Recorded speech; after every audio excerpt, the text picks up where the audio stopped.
From the Sunshine State, this is Tampa Bay's Tan Talk.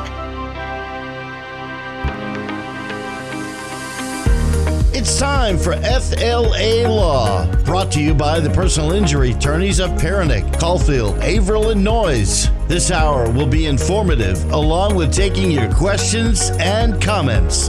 Now, here are your hosts for today's show. That's right. We are back with FLALAW live on the radio. Thank you for joining us. We are so happy to have you as our listeners. Hopefully you're a faithful listener and you tune in every week. But if this is your first time tuning in to WTAN at 5 o'clock on a Tuesday, then welcome. This is FLALAW live on the radio. This is your live legal call-in talk show where you get to hear from us, the attorneys at Perenich, Caulfield, Avril Noyes, and also so many other esteemed colleagues and experts in the legal community around the Tampa Bay area. And tonight is one of those nights. You do have an excellent guest that you get to hear from tonight who has been no stranger to the show. We've had him on a couple times, and each time it's a treat because he's so knowledgeable in criminal law. He also practices civil law, and so his background gives you quite a bit of information in terms of him being able to see things from different sides of the V. He's also previously run for judge, and so I think that he has the acumen and the temperament to be able to address a lot of legal questions and concerns, and we've got some great topics tonight. But before I throw it over to introduce my guest, I will say that we were going to have him in person in the studio live tonight, but he is dealing with what we all deal with at this time of day, which is horrible traffic on the roads trying to get over here to the studio. And we both practice car accident law, and we know that it's not necessarily safe to be trying to rush on the highways, and then the traffic just gets worse and worse. And so I wanted him to be able to cover as much as we can. We do have a lot of ground to cover tonight, and so I wanted to keep it safe. So he'll be calling in here. I believe we do have him hanging on the line in just a moment. But before I bring him in, I want to make sure that we tell everybody how they can continue to tune in and listen in on the show tonight. I know that this is going to be one that you want to share. So if you have friends, family members that are interested in current events, legal topics, trials that are going on right now, then this is the show for you, because we're definitely got our finger on the pulse this evening. So Facebook, you can tune into our firm's Facebook page and YouTube channels. They both can be found at Perenich, Caulfield, Avril Noyes Injury Lawyers. That allows you to be able to see the live stream. I do having a little bit of technical difficulties with Facebook right now, but YouTube should be working just fine. And go over there. You should be able to see the stream. You can leave your comments, your questions. If you just want to chime in on what we're talking about, that's great. Do that in the chat. Or if you want to call in, you can do that too. It's 727-441-3000. That allows you to call in, be able to get your questions answered live over the air. Or if you just want to chime into the discussion, I think it'll be a great one tonight. With that being said, I don't want to waste any more time with the intro. I want to get into our show, as we have attorney Cornelius Demps, who's been a previous guest of ours, and I'm so happy to have him back again with us tonight. If you are there, Cornelius, go ahead and give us a chime in and say hello to our listeners. Remind them who you are, where you work, and we'll go ahead and get into the show tonight. All right, awesome, Jackie. Thanks for having me on the show this evening. I do appreciate it. And I'm right now here at a hotel in Rocky Point doing this interview because Tampa traffic is horrible. Yeah. But again, my name is Cornelius Demps. I'm also known as CC Demps. I'm a local attorney here in the Tampa Bay area. I run the Demps Law Firm in Wesley Chapel. We do appellate, personal injury, and criminal defense and business law. Former prosecutor, of course, in the Sixth Circuit, so Pasco and Pinellas County, and a former attorney general in the Hillsborough area. We celebrated 6 years of having my own practice. Awesome. Come this past June. Thank you. And I'm a father of 3, husband of 1. So I'm away from my family tonight. So I hope that's the ratio. just had to have to be on the show and have an opportunity to talk about these cases. It's been a lot of legal news here, and the summer just got started. So yeah, absolutely, this has just been a crazy time in the news, and for our listeners, of course, I like to touch base with my guests before they come on the show, and we kind of go over the different things that we're going to cover. But every now and then, there's just something that comes up, and you're like, you know what, we gotta talk about this. And so I'm going to defer to you, Cece, of course, but we just saw a verdict come down, maybe an hour ago in a case that was obviously getting national headlines, and it, I think, is in the minds of a lot of people. And so I feel like we've got our finger on the pulse. We can't be a live legal call-in talk show and not talk about the live breaking legal news that's coming out. So, of course, I'm talking about the Karmelo Anthony trial, the teenager in Texas who was tried for murder. And I'm sure you know much more about this, or at least got beefed up on it, about this trial than I do. I know that there was obviously a self-defense dynamic that was coming into play. Sad story all around. So I want to get your take on it. I mean, we just got the verdict come down as guilty. Yeah, this is kind of a wild case. I think it's one where, I think it's not just the underlying facts of the case, but also brings out the role of social media, the role of politics, and certainly the role of the school board system, especially when it comes to school safety for athletes. So background story about this case is between Carmelo Anthony and Austin Metcalf, both track athletes at a track meet in Texas. For background, it's very common at these track meets for different types of athletes to go into other teams' tent to collaborate, meet with people, talk, introduce themselves, and be around one another. So what happened in this instance was, it looks like there was a track meet. It started to rain. Carmelo Anthony went to one of the track tents to talk to people who were in there, and it looks like he took a book bag with him when he went in there as well. Right. He's 19 years old at the time of the incident. He is confronted by Austin Metcalf. Austin Metcalf is a member of this team. He sees him. He's like, hey, you're not supposed to be here. You need to leave. Right. The two engage in some type of argument, some type of confrontation that is and not to cut you off, but they don't know each other prior to this, right? Correct. They have no relationship to each other. They don't know each other from left to right. So they get into an argument, at which point it looks that Austin Metcalf shoves Carmelo Anthony to get him out of the tent. And in response to that shove, Carmelo Anthony takes a knife out of his book bag and stabs Austin Metcalf in his heart. Falls to the ground. Multiple witnesses saw this case. Immediately, Carmelo Anthony is then investigated, arrested, and he's charged with murder. Right. Now, this case happened in Texas, so I'm not a Texas attorney. I don't know Texas law. Right. But the parts I do know is that Texas does not have a distinction between murder in the first degree versus murder in the second degree. Texas, you're only charged with just murder. And it's automatically a first-degree felony. So if you've seen the news, some news outlets will refer to it as murder one or murder in the first, but Texas doesn't have that. Gotcha. And usually if there was a distinction, there's a mixture between murder one means this was a premeditated planned attack. Right. And then murder two would have been this was complete depraved indifference to human life as his response. But Texas does not focus on that distinction. It's just, did you kill somebody unjustifiably under Texas law? So the case happened last year, went to trial relatively soon for a murder trial, going in a year. But the biggest aspect about this race, the one that got national attention, was the perceived racial demographic, because Carmelo Anthony is African American, Austin Metcalf is white. When he's arrested, you have a huge uproar on social media about a black teen being arrested for defending himself against a white teen. That narrative, that rhetoric, was pushed heavily in social media in what we call the court of public opinion. Of course, yep. The family for Carmelo Anthony and the family for Austin Metcalf and the prosecutors tried to make this very clear to everyone. This case is not about race.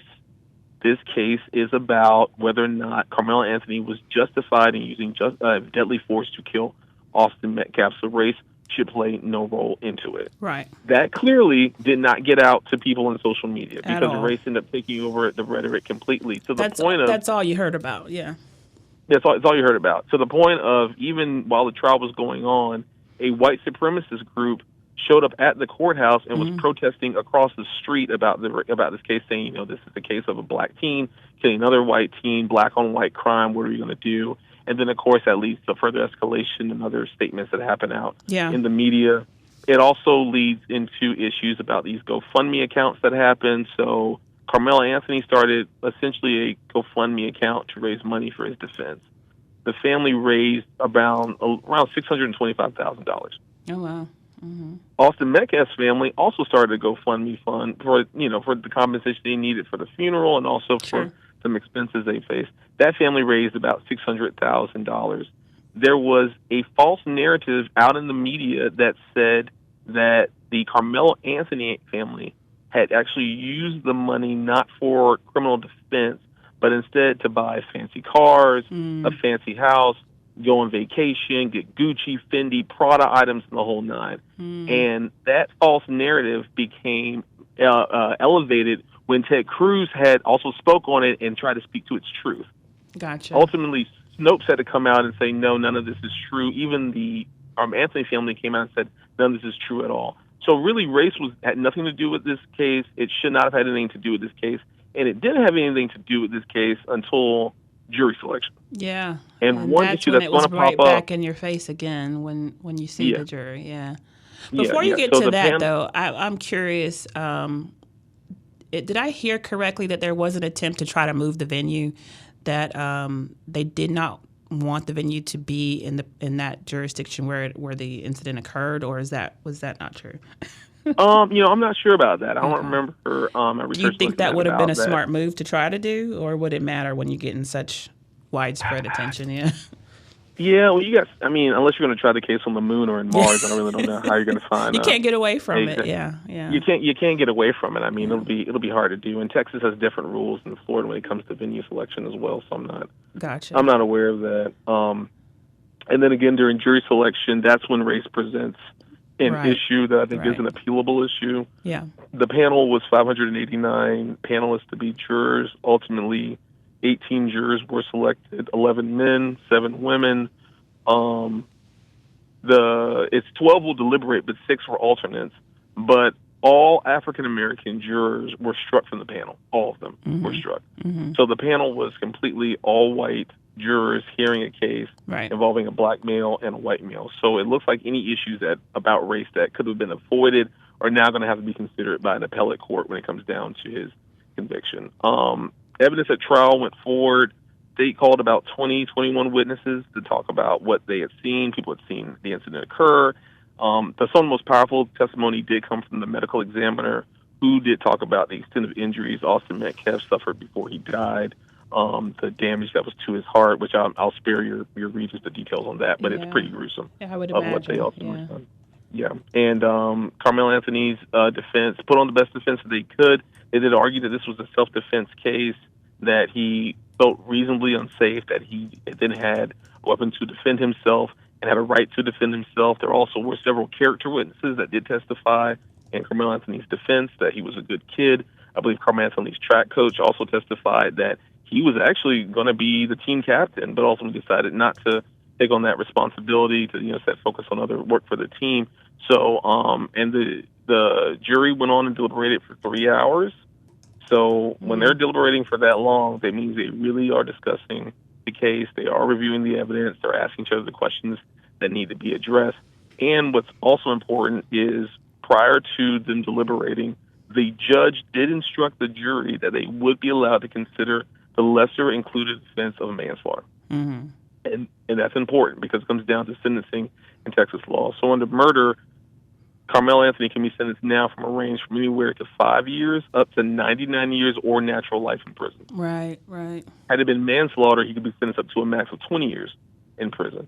So that is very unique. Now, just a quick set aside, the fact that the jury was allowed to consider the lesser included in this case versus what happened in the case in South Carolina with the Cho case, that's important too, because the prosecutors there went for an all or nothing verdict. Yeah. And ultimately they got a nothing out of that one. So the prosecutors here, I think, were on board to at least make sure a jury did consider manslaughter in case there was anything that was out there as well.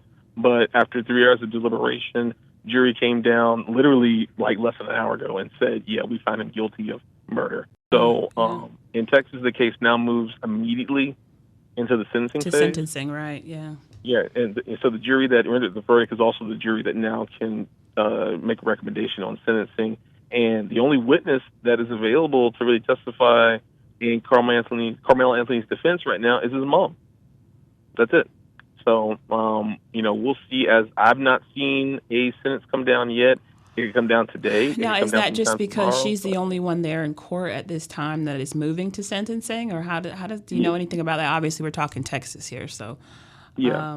So, it looks like right now, like she's the only one who's available right now. His defense attorneys, if they're able to come up with any other evidence tomorrow, maybe they'll be allowed to bring other witnesses in. Sure. Like the track coach, teachers, people that can testify to his nature, his character, and things like that. Yeah. Wow. Yeah, so bad case overall. I just, before we move on, because we've got a lot of ground to cover, but I just want to get your thoughts on the fact that what it seems like a lot of people were looking at, besides obviously the race factor, is can you meet a shove with deadly force? That sort of thing where you have someone who, pushed you or shoved you. And is it a legal or legitimate response to then meet that with deadly force? What are your thoughts on that? Yeah, I think, the thing with self-defense is you're allowed to defend yourself as long as the force you use to stop the threat is proportional. Mm-hmm. And most of the times, proportionality is the issue that most parties have to litigate over. Yeah. This is just my personal opinion. If you shove someone and they push you, stabbing them in the heart is not proportional. Yeah, it's disproportionate. It's just not. A proportional would be to push him back or to punch him or to, to run away if you want to. So, it is a sad situation, but, based on what I've seen so far, I think that verdict makes sense based on the evidence that was presented. There is going to be an appealable issue regarding the jury panel. Absolutely. That is definitely going to be popping up, and that's going to be his only opportunity on appeal. But I think the state proved this was a disproportional use of force. Well, before we move on that point, I know there's a lot of legal minds out there, and I think I tend to lean this way as well. That basically says that your trial is kind of won and lost at that stage at jury selection. And when you end up with a jury like this on a trial like this, do you tend to agree with that sentiment that your trial is won and lost at the jury? It is. Yeah. It is. Yeah. It is. Absolutely. Yeah, I agree. Well, that is the look, we turn into journalists at this point. We've got breaking news, and I hope you learned something from that. Obviously, it just came down, and I know a lot of people, it was a polarizing, trial, and a lot of people were waiting to see what that outcome would be. And so there you have it, folks. You've heard from Cornelius Demps on that, and I'm glad we were able to discuss it today. Now back to our regularly scheduled programming, going to what happened just about, a week, 2 ago, maybe not even 2 weeks now, the unfortunate shooting that just happened here locally in Clearwater. And we're seeing these teen takeovers popping up not only in Florida, but all over the country. We've seen it in Orlando. I think there might have even been something in your neck of the woods in Wesley Chapel. I know that there was something in Curtis Hickson Park in Tampa, Icon Park, and I think they come to theme parks. They just make up locations and they spread it through social media, and unfortunately, it resulted in a 16-year-old being charged with attempted second-degree murder and firearm offenses because of a shooting that happened on Clearwater Beach as a result of this teen takeover gathering that attracted hundreds of teenagers to come down to Clearwater Beach. And so these things are popping up. And what exactly do you think is going on here with it? What are police and prosecutors seeing, and how are they charging these? Yeah, I mean, what they're seeing is, I think, teen angst that's now amplified thanks to the invention of social media. Yeah. So, with these, I'm just glad this technology didn't exist when I was in. I was middle thinking the school or high same school. thing. I know. We're But much the better gray for skies it. a lot. Yeah, I know. So these teen takeovers are essentially, they're like flash mob parties. These kids, they get together on various social media platforms, whether Instagram or Snapchat, TikTok, and they say, hey, let's all get together and meet at, this one location. And they announce it as a teen takeover. And then a flyer, some probably ChatGPT or AI-generated flyer, gets shared thousands of times in different groups amongst different people, both teenagers and middle school kids as well. And these kids, they meet at these locations, and they show up with no permit, no supervision, and usually no law enforcement available to respond to crowds of that capacity. Yeah. And as all of these crowds are, no matter what group you're dealing with, most of the people there are there to have a good, safe time and just hang out. But it always takes a couple of bad apples to spoil the whole bunch. That's all it takes, yeah. That's all it takes. And then the recent incident that we had was in Clearwater. Before that was the incident at Curtis Hickson Park, where they took over Curtis Hickson. Kids got out of control. Property was damaged. People got into fights. Police made multiple arrests. Ultimately, the parents of some parents of some of the children went before Tampa City Council to ask that charges be dismissed or reduced. They be put in diversion programs. Okay. And then the next precursor was then in the teen takeover that was supposed to happen in Wesley Chapel at the crates, and it didn't happen because in the same way the teens were using social media to organize it, there's also people who are using social media to warn people about it coming. Good. And we were talking about that last week. I'm like, it can be used in the same way to alert law enforcement to say, hey, this thing's about to happen. We need to shut it down. So that's good. Right. So it resulted in Pasco County sheriffs showing up in large numbers at the crate, which is at the Grove off of State Road 54 and 75 in Wesley Chapel. But also businesses in the crate also closed early. So some of the businesses that were open until 9 or 10 said, we're closing at 5:30. We're done because we're not going to deal with any of this. The Clearwater incident was something that was completely different. You're talking about Clearwater Beach, major tourism district in Pinellas County, one of the busiest in the state of Florida. Teen Takeover organizes at this beach. Hundreds of kids show up to have a good time.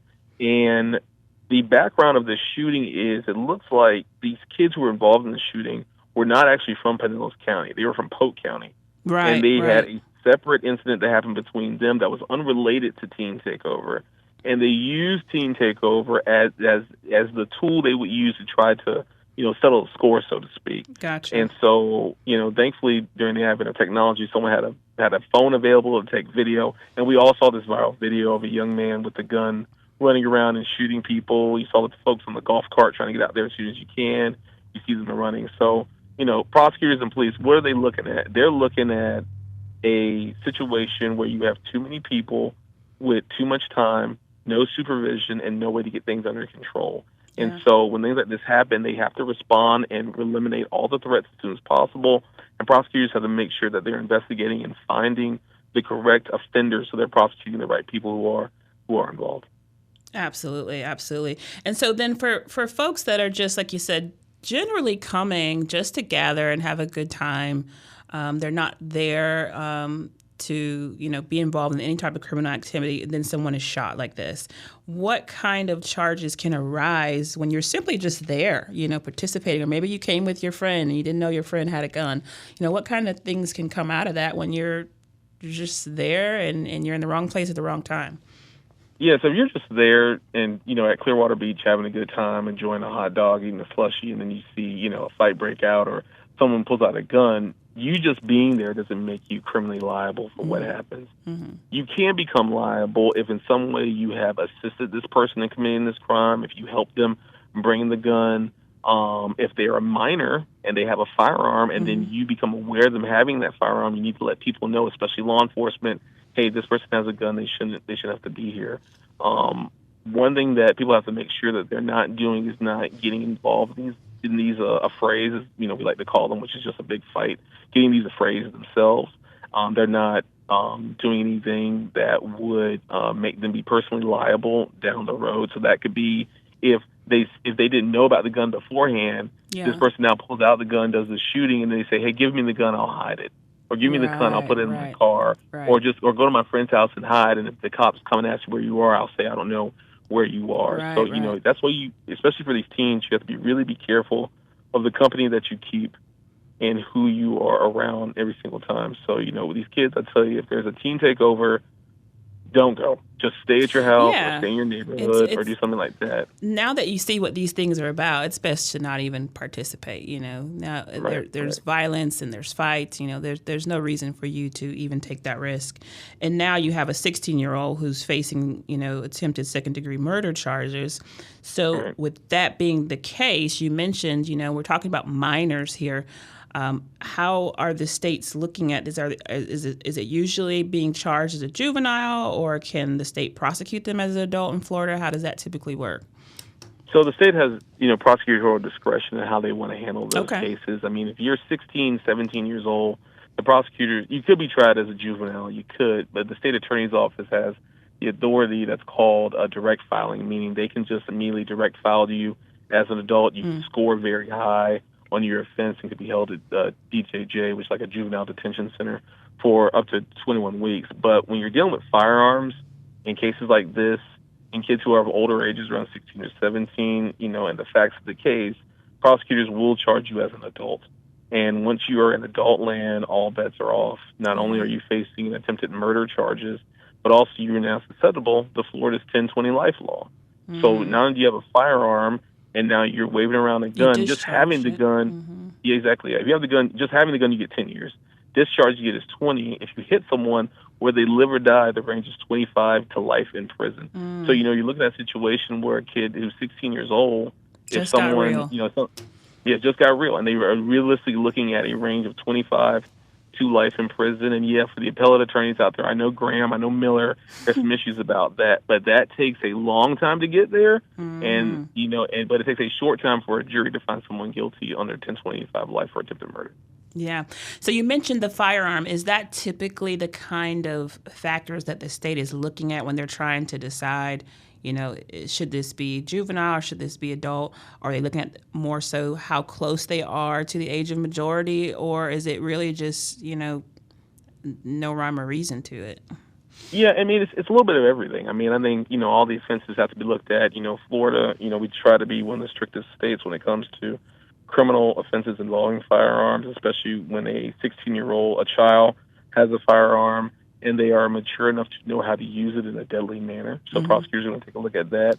When you're 16, 17 years old, you're right at the cusp of adulthood. So, at that point, it's hard if you're like, 10, 11 years old and you got a gun and you're just shooting it in the air to have fun with your friends. That definitely shows your immaturity. You're probably not going to get charged as an adult there. You're probably going to be looked at something of more of a juvenile nature. But when you get older to age, your ability to appreciate the actions that you are taking play a role. And that's why most prosecutors will look at a case like that and the facts and the evidence that they are going to charge you as an adult. Yeah. So I know there's probably some parents listening, and so I feel like we got to touch on this point because I know that's something that stands out in my mind when I think of these teen takeovers. Like, where are the parents, and what level of responsibility should the parents have, especially when you have minors in possession of firearms? So what's your take on that? So if your parents, I mean, I'm a parent of 3 kids right now, 8, 5, and 1-year-old, and none of them have access to firearms, I promise you that. So parents need to really, I would say, look at it like this. If you are a parent and you own a gun, and your child has any way to have access to that gun and commit a crime, you are going to be held liable. And one case that we are looking at now that all prosecutors are looking at was the shooting that happened in Michigan about a few years ago where the young man had suicidal thoughts. He had thoughts about committing crimes. He had issues of doing a mass shooting. And the parents were aware of these thoughts and aware of what he wanted to do. And they had guns in the house. And the parents ended up even, I think, buying him a gun as a part of a Christmas gift. And so not only was that young man prosecuted, but the parents were also prosecuted for being culpably negligent for allowing their child to have access to this firearm. So parents can absolutely be found criminally liable and prosecuted for these cases. They can also be found civilly liable as well, because if you fail to supervise your child or you do any form of negligent entrustment, they are coming after you personally to sue you. And for parents who are homeowners out there, and Jack, you know this well. Yep, absolutely. If you get charged with this, and you run to your homeowner's insurance policy to protect you, they're going to say, "Oh, we don't cover intentional acts." Denied. So denied, completely denied. So you'll be on the hook for whatever that can be down the road. You have to make, if you're a parent and your child has access to a gun, you have to make sure that you're doing everything possible to keep them away from it, and make sure that your child is mentally stable in the home, and make sure that they are doing what they need to do. So yes, parents, you can't be held liable for this. Do not be the ostrich and bury your head in the sand, because if someone gets hit or they get hurt or they die, prosecutors are coming for you, plaintiffs' attorneys are coming for you. Absolutely. And I think just one tidbit of advice, I think, for parents, when you hear about these things, you've got to be like what happened over in Wesley Chapel, where the sheriffs were able to mobilize and shut it down before it happened. You've got to know what's going on social media. You've got to, understand what's being organized in some of these hashtags. You can't be the parent that's just oblivious. You kind of you have to be aware of what's going on around you and what your kids are involved in. Is there any advice that you would give to concerned parents who are like, I don't know what my kids are doing. I don't know if they get involved in stuff like this. Is there anything you'd like to throw out there? Get involved with your kids. Yeah, absolutely. That's very easy. I mean, you can do this the easy way, or you can do this the parent way. So the easy way is talk to your child. See who they hang out with. See where they go. I mean, you know your child better than anybody else. If your child is outside hanging around with a bunch of people that you never have met or seen before, ask them who this kid is. Ask them what do they do. Ask them what they're involved in. Figure out who their parents are so you can introduce yourself and facilitate that relationship. If your kid is staying home all day, watching YouTube 8 hours a day, you got to pay attention to what are they watching. Are they watching, a bunch of K-pop videos and watching people dance? Are they watching a bunch of political stuff that's out there that could be warping their brain and where they are? So facilitating that conversation, making sure that your child, when you talk to them about this stuff, that you approach it in a way of trust and understanding, not of one of condemnation. Sorry. Right. Because the more you try to come at your kid as a parent harshly, they are going to, be very quiet, or they're going to say whatever they need to say to you just for you to kind of go away. So really trying to build and maintain a relationship with your kids is important. That's the easy way. Definitely. The parent way is downloading apps like Life 360, yes, or making sure you have access to all of their passwords. Like, you don't give any kid any type of phone or device with access to the internet without you personally knowing what that password is, so that you can go in there and figure out what they're saying, what they're doing, where they are going. And even I think with Life 360, or there's another app out there, when they go onto these Facebook and social media pages and they start looking at all this stuff, you can ask them, like, hey, what is this teen takeover that's happening, at XYZ? Exactly. I don't know anything about that. Let's not go there. And then I think lastly for this part, I would say, because people want to throw local government under the bus for this as well. There is, at the end of the day, teen takeovers are not going to stop, because teens are always going to find a way to get together. Oh, sure. What we have to do is find a way of facilitating a teen takeover night that is organized by local government officials and law enforcement. We had them when I was growing up. Mm-hmm. And then they're done in a safe place, done safely. You have police that's present there. Mm-hmm. You can screen who shows up. Kids can pre-register for it so we can know who the parents are. Make sure these kids have a good and safe night, because if you do that, the kids who aren't trying to cause problems, they're going to show up and have a good time. The kids who are going to cause problems won't even show up. They won't take the risk. Oh, yeah. And I'm going to throw out for the locals, the Pinellas County folks, there were so many things that we did in our day. Like, I think there was chillers and stormins and Tasco events, and they never had any violence, no fights, no shootings. And so it can be done. And it can be a safe place for kids to congregate and not have trouble. But with that being said, we could go in two directions here. We've got about 20 more minutes of your time, and I think you've touched on some really great points, but I want to give you the opportunity to tell me which way you want to go here. We've got Chud the Builder, which is another thing about, hey, know what your kids are watching, because there's some live streamers out there that are just really interesting people. Or we can jump into Justin Timberlake first. We may have time to cover both. But of course, we know Justin Timberlake was DUI. Chud the Builder is another attempted murder discussion of a live streamer who's, I guess, has some popularity and controversy for being basically a racist. And so that's kind of, another one of those things where he's got this reputation for being controversial, and now it's a black on white shooting. Yeah. So which one do you want to touch on? Let's do Chud the Builder. Okay. Chud the Builder. So apparently this is when, the desire to, overstream everything and, intention and internet fame, or however you want to call it, it just goes wrong. So apparently this guy was in court for another offense, and I can't recall right off the top. I think it was something about not paying a bill, getting kicked out of a restaurant. Something went wrong, and so he was in court for that. And now he's been charged with attempted murder and other related felonies following a shooting that happened outside of the Tennessee courthouse. And it obviously resulted in a confrontation that resulted in gunfire. A victim, who I believe is a disabled veteran, was shot several times. And now he's facing these charges. So did I kind of get the gist of it right?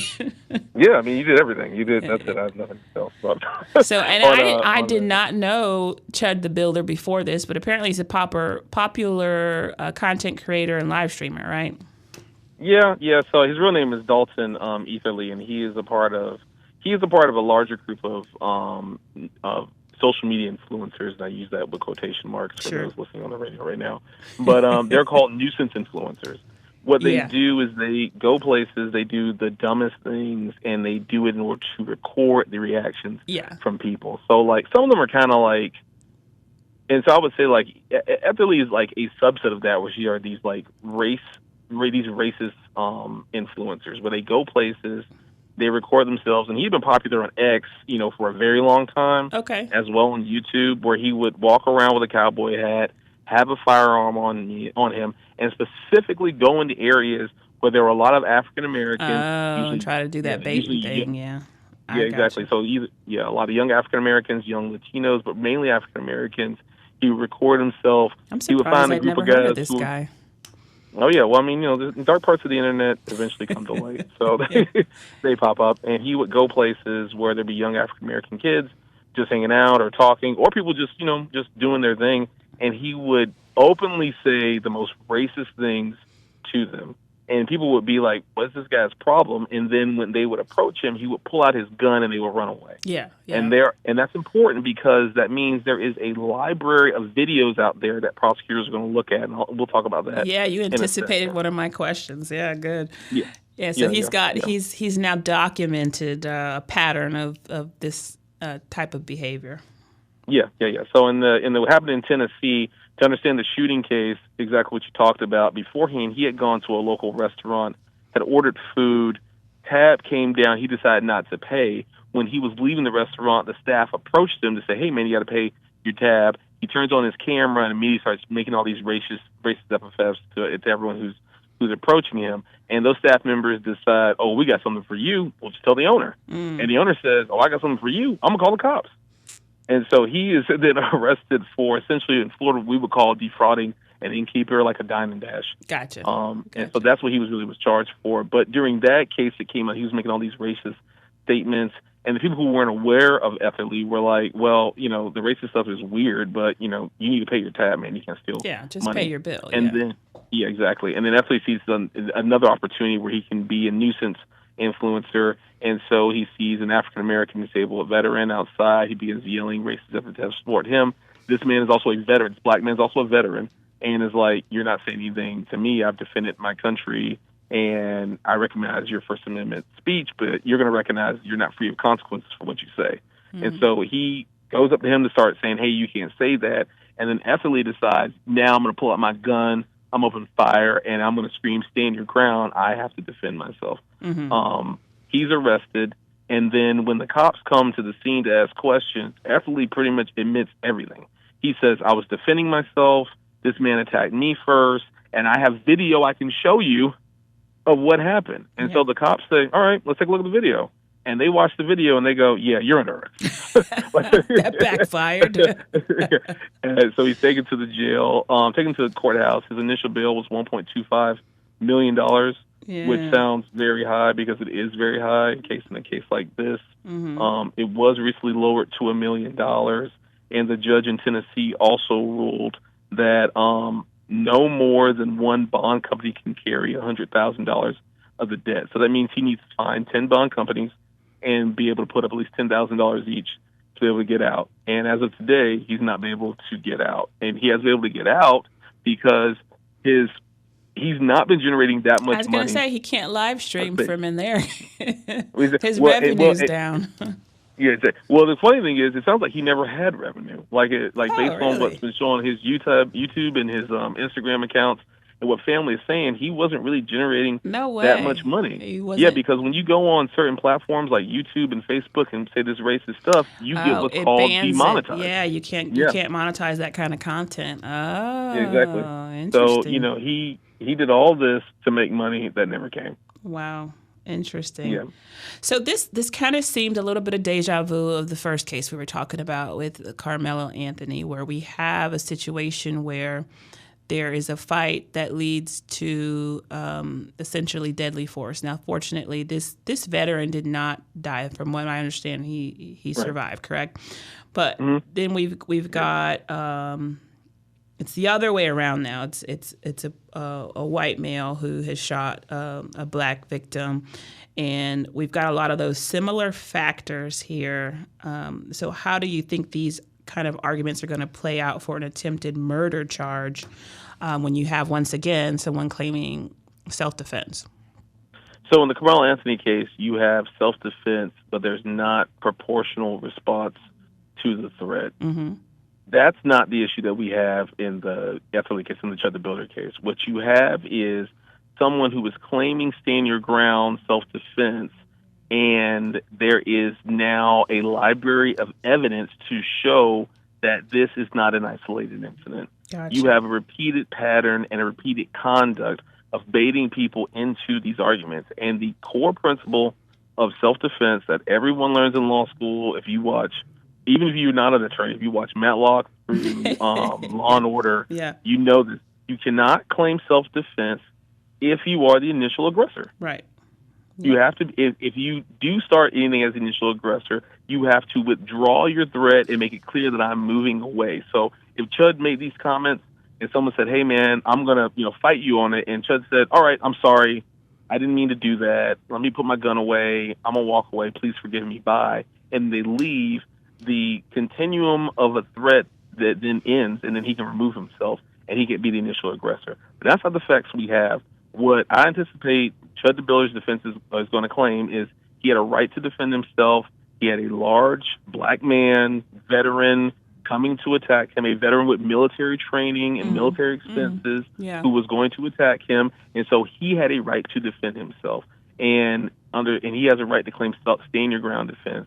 Yeah. And skilled prosecutors are going to slice that apart by showing that this is not isolated. He has a history of doing these type of videos, getting people in trouble. If anything, he specifically targets people, especially African Americans, to get the reaction so he can record it. And so the old adage that it existed before is still true to this day.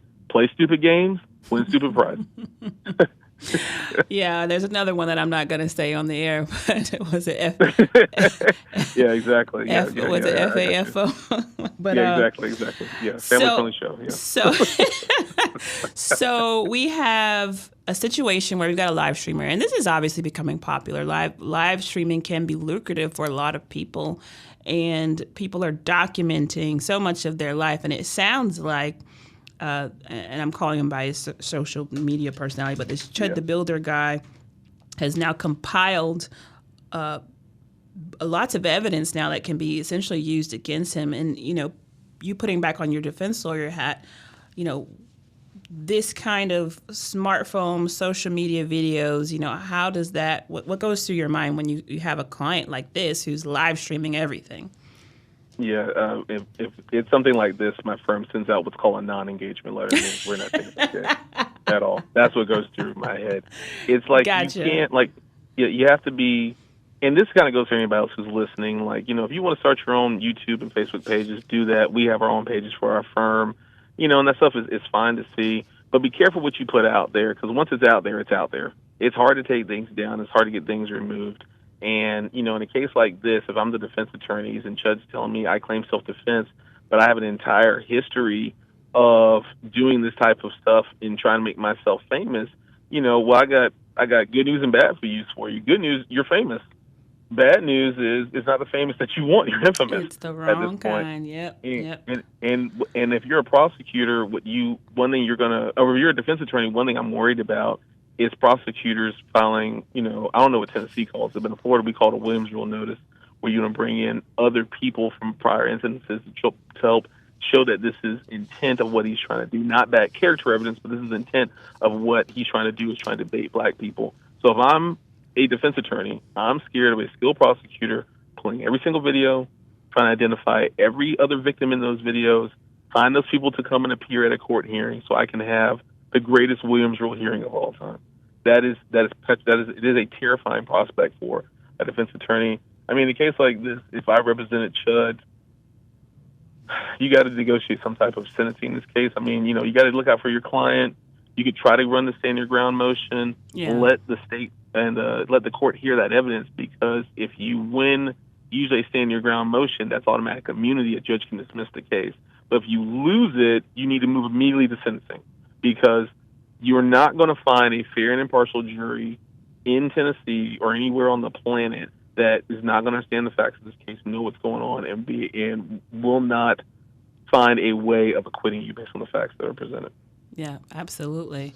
And so when we're talking about, cases where, cameras are capturing everything, we also have to consider the fact that, nowadays you've got body cam footage, and body cams are capturing things as well. And so I think that's a nice segue into our last segment that we're going to talk about tonight. I feel like we got to do it just because I'm a big Justin Timberlake fan. And if I were on a jury, I would probably get stricken immediately because he can do no wrong in my eyes. But with that being said, I think he did some wrong here. So Ed, you could cue up that clip in just a second. But this is kind of old news. Obviously, Justin had gotten himself in some hot water with the DUI. But the reason why it came back up is because he was pushing hard to keep people from seeing that body cam footage. And unfortunately, he lost the battle with that. Looks like a good majority of that did get released to the public. And before I get your take on it, I feel like it's important. It's summertime now. We have a lot of tourists coming into the area. We have kids out of school and college, and they're drinking. And so drinking and driving is obviously a big deal. And we want people to understand and how to be safe. And so maybe they can learn a little bit from Justin Timberlake. So that being said, you want to play the clip really quickly here. It's about a minute and a half or so. I'm on tour. What are you doing? I'm on the world tour. These are the moments global superstar Justin Timberlake did not want the world to see. So the reason for the stop is because you're keep veering off to the left, and then you're not stopping at the stop signs. Yeah. Sorry about that. Body cam footage from Timberlake's June 2024 DWI arrest shows officers approaching his vehicle just after midnight in the affluent beachside town of Sag Harbor, New York. What's your name? Justin Timberlake. You are Justin Timberlake? The singer seen stumbling, slurring his words, and struggling to complete a series of field sobriety tests. Put your left foot on the line. Yep. You're gonna have your right foot in front of your left heel at the top. And then just walk. I'm sorry. Here. Ready? Ready? I'm a little nervous. By the way, these are like really hard tests. Timberlake arrested for suspicion of driving while intoxicated. Just turn around for me, please. A woman, an apparent friend of Timberlake's, tries to intervene. Can you guys please just do me a favor, because you loved Bye Bye Bye or like Sexy Back. Like, do me one favor. More footage shows Timberlake cuffed to a table at the police station before being taken to a cell. 30 all night? It might not be this one. You might be over at the other one, and they actually have blankets for you. Wow, man. Earlier this month, Timberlake sued the village of Sag Harbor, trying to block this video's release. But both sides came to a settlement to allow portions of what happened that night to be made public. I had one martini and I followed my Friend zone. In 2024, Timberlake pleaded guilty to driving while impaired, saying this outside of court. This is a mistake that I made, but I'm hoping that whoever's watching and listening right now can learn from this mistake. Justin Timberlake. So, Cece, you obviously are familiar with this, and he's talking about, I just had a martini, man. I'm following my friends home. Like, what am I dealing with this for? Did he say too much? We've got a few minutes. What did he do wrong? And give folks a couple tips in these last few minutes left that we have. He talked too much. He talked too much. Yeah, exactly. If you're pulled over for a DUI. There's not much you can do. You cannot play lawyer on the side of the road when you're pulled over. I tell people all the time, if you have the signs of impairment, you have a bad driving pattern, and the cops find suspicion that your normal faculties are impaired, you are going to be arrested for DUI, period, end of story. You can't talk your way out. So if Justin Timberlake needs to be a cautionary tale to people, you cannot talk your way out of a DUI, no matter how famous you are. No matter if you cry yourself a river. No matter if you're on a world tour. It's not good for the world tour, man. It's not. Or maybe it is. I don't know. But that's but you can't do that at all. You have to just really keep quiet and not say anything to self-incriminate yourself. Was there anything that you think he did right, or was it just all bad? Being polite to law enforcement is good because you don't want to make it worse by being combative or belligerent and things of that nature. Mm-hmm. With DUI laws, there is a way that you can try to be, compliant and say you're not going to do certain things. There are consequences for that now. So if you say, officers, respectfully, I don't want to do those sobriety exercises, or respectfully, I don't want to give a breath test or anything. There's ways that you can do that. There are consequences associated with doing that. Yeah, the law recently changed on that, right? Oh, yeah, it did. Mm-hmm. And a lot of people are finding out that the hard way. Mm-hmm. But that's the good thing that he did do. He didn't try to be combative. He tried to be friendly. The bad thing that he did was he kept trying to be too friendly. The jokester, yeah. Yeah, exactly. And then also, I think, trying to use his celebrity status. I believe he said, "I'm Justin Timberlake." And the guy was like, "Who?" Yeah. Right after he said that, I'm like, yeah. Unless you deal with somebody who, graduated from late 90s to mid 2000s. No one else will know you are. Who cares? Unless I'm the arresting officer, you better shut it up. Yeah, no. Yeah. Oh, last minute. Do you think the friend helped or hurt? The one that's like, just do us a favor, man. And you're like, bye. No, you got a friend coming to the scene. Does that help or hurt you at all? No, it hurts you. No, don't call your buddies because if I'm a police officer, I pull it over who's suspected of DUI, and some random car shows up with some dude I don't know. Yeah, you're lucky you left there alive in one piece. Yeah. So don't do any of that. The best way you can help your friend: post their bond, bring them home, get them some Tylenol and some food to let them sober up. That's all you can really do. Yeah, and rock your body into an Uber, guys. Come on. Wow. Well, we see Justin Timberlake bingo at this point. We're going to get there. We got to believe. Cece, as always, it's been a great show. I'm so sorry we couldn't do this in person, but, traffic is traffic, and we know how that goes. But Thank you so much for joining us on FLA Law Live on the Radio. We for sure have to have you come back again. It's always a pleasure. Plug your firm and your firm phone number before we go. Yes, please. Yeah, find out more of us at www.dempslaw.com, DEMPSLAW.com. We're also on all social media platforms, and call us at 813-602-1126. Awesome. Thanks, folks. We'll see you next week at 5 p.m. Tuesday with FLA Law on the Radio. Good night.